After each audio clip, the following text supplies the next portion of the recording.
Evening, everybody. Another splendid day here on the ranch. What we got right here is a segment that I'm going to call Stuff Normal People Don't Know. I was talking to Mrs. Flap last week and I was explaining to her about stuck piston rings in a little car that I just bought.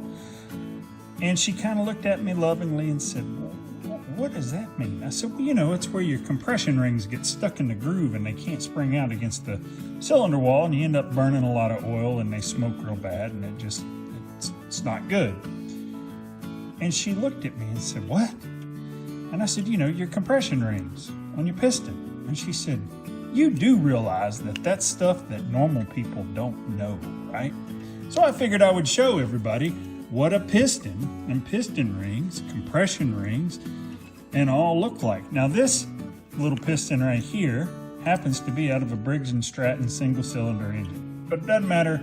All gas 4-cycle engines are going to have similar parts. Normally you have 2 compression rings and an oil control ring. That's the little wavy one there at the bottom. What happens is when this goes down, sprays oil on that oil control ring, it deposits it on the cylinder on the way up and down, and these compression rings kind of scrape it back off over the bottom.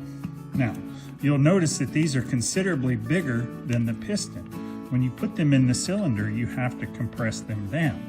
When you compress them down, they want to spring back, and that's what makes your seal on the cylinder wall. So, with this, normally your piston's made out of some sort of aluminum composite, some sort of alloy.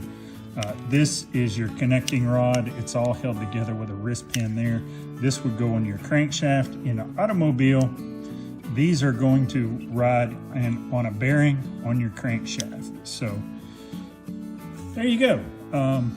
Stuff normal people don't know, but maybe you should. I guess I take for granted that I grew up turning wrenches and tearing stuff apart and have seen all this stuff my whole life. So if somebody talks about piston rings, I just automatically picture something like this. But I guess normal people don't do that. So there you go. Have a good one.